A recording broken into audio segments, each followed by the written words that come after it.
Respublika shoshilinch tibbiy yordam ilmiy markazi Farg'ona filialida xorijlik mutaxassislar bilan hamkorlikda murakkab yuqori texnologik jarrohlik amaliyoti bajarildi.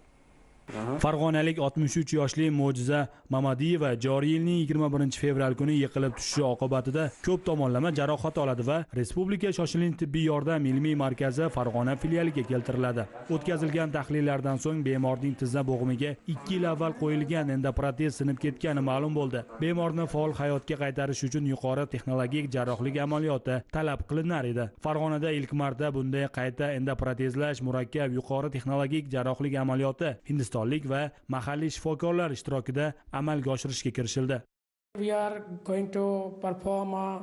Biz juda murakkab va texnik jihatdan talabchan operatsiyani o'tkazmoqdamiz. Jarohat jiddiyligi bois biz distal som suyagi protezi yoki mega protez o'rnatishni rejalashtiryapmiz. Bu operatsiya o'ta murakkab bo'lib, bemorning kundalik faoliyatini tiklash va erta harakatlanishiga yordam beradi. Biz bu operatsiyalar orqali tibbiy xizmatni rivojlantirish uchun mahalliy shifokorlar bilan birgalikda o'z hissamizni qo'shyapmiz. Kuni kecha ham Toshkentda shunday operatsiyani, ya'ni mega protez o'rnatish jarrohlik amaliyotini o'tkazdik.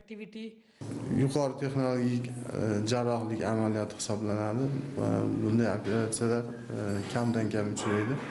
Hozirda yurtimizda ikkinchi bora shu Farg'ona shoshilinch tibbiy yordam viloyati miqyosida amalga oshirilyapti. Hindistondan kelgan shifokorlar bilan mahorat darslari o'tashi Farg'ona viloyati travmatolog ortopedlari uchun ham juda ham bir qulay imkoniyat hisoblanadi. Operatsiyadan keyingi qilinadigan reabilitatsiya davrlari shu haqida ko'p fikrlar almashildi. Demak, filial moddiy texnik bazasining mustahkamlangani va kadrlar malakasini oshirishga qaratilayotgan e'tibor ham bu kabi jarrohlik amaliyotlarining muvaffaqiyatli o'tishida ijobiy samara bermoqda.